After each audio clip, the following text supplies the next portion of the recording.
নমস্কার বন্ধুরা, কথা ধারাবাহিকের আজকের পর্বে আপনারা দেখতে চলেছেন যে প্রিয়া জজ সাহেবকে বলে, মিলর্ড, যে ল্যাবের এই টনিক পরীক্ষা করে দেখা গিয়েছিল বিষাক্ত, আমি সেই ল্যাবের ইনচার্জ হাজারিবাবুকে ডাকতে চাই। এরপর হাজারিবাবু কোর্টে এলে প্রিয়া সেই দুটো শিশির দেখিয়ে বলে, আচ্ছা হাজারিবাবু, এই দুটো শিশির মধ্যে কোন শিশিরটা পাঠানো হয়েছিল টেস্ট করার জন্য, কোনটা আসল আর কোনটা নকল? এটা শুনে উনি তো আমতা আমতা করতে থাকেন। তারপরে বলেন, ম্যাডাম, আমাদের কাছে একটা শিশিরের মধ্যে কম্পোজার আছে আর আমরা ওটাকে টেস্ট করেই দিয়েছি রিপোর্টটা। এবার কোনটা আসল আর কোনটা নকল সেটা কিভাবে বলবো বলুন তো? তখন প্রিয়া বলে, আপনি ভালোভাবে দেখুন আর দেখে আমাকে বলুন। এরপর নকল শিশিটা দেখে বলে যে এটা নকল।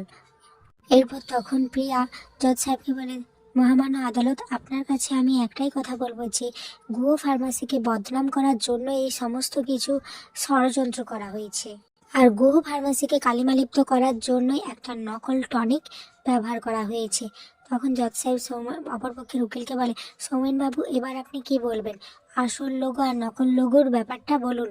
এটা শুনে অপরপক্ষের উকিল বলে, মিলর্ড, নকল ওষুধ তৈরি করবে কেন এই গরিব মানুষগুলা? এদের এটা করে কি লাভ?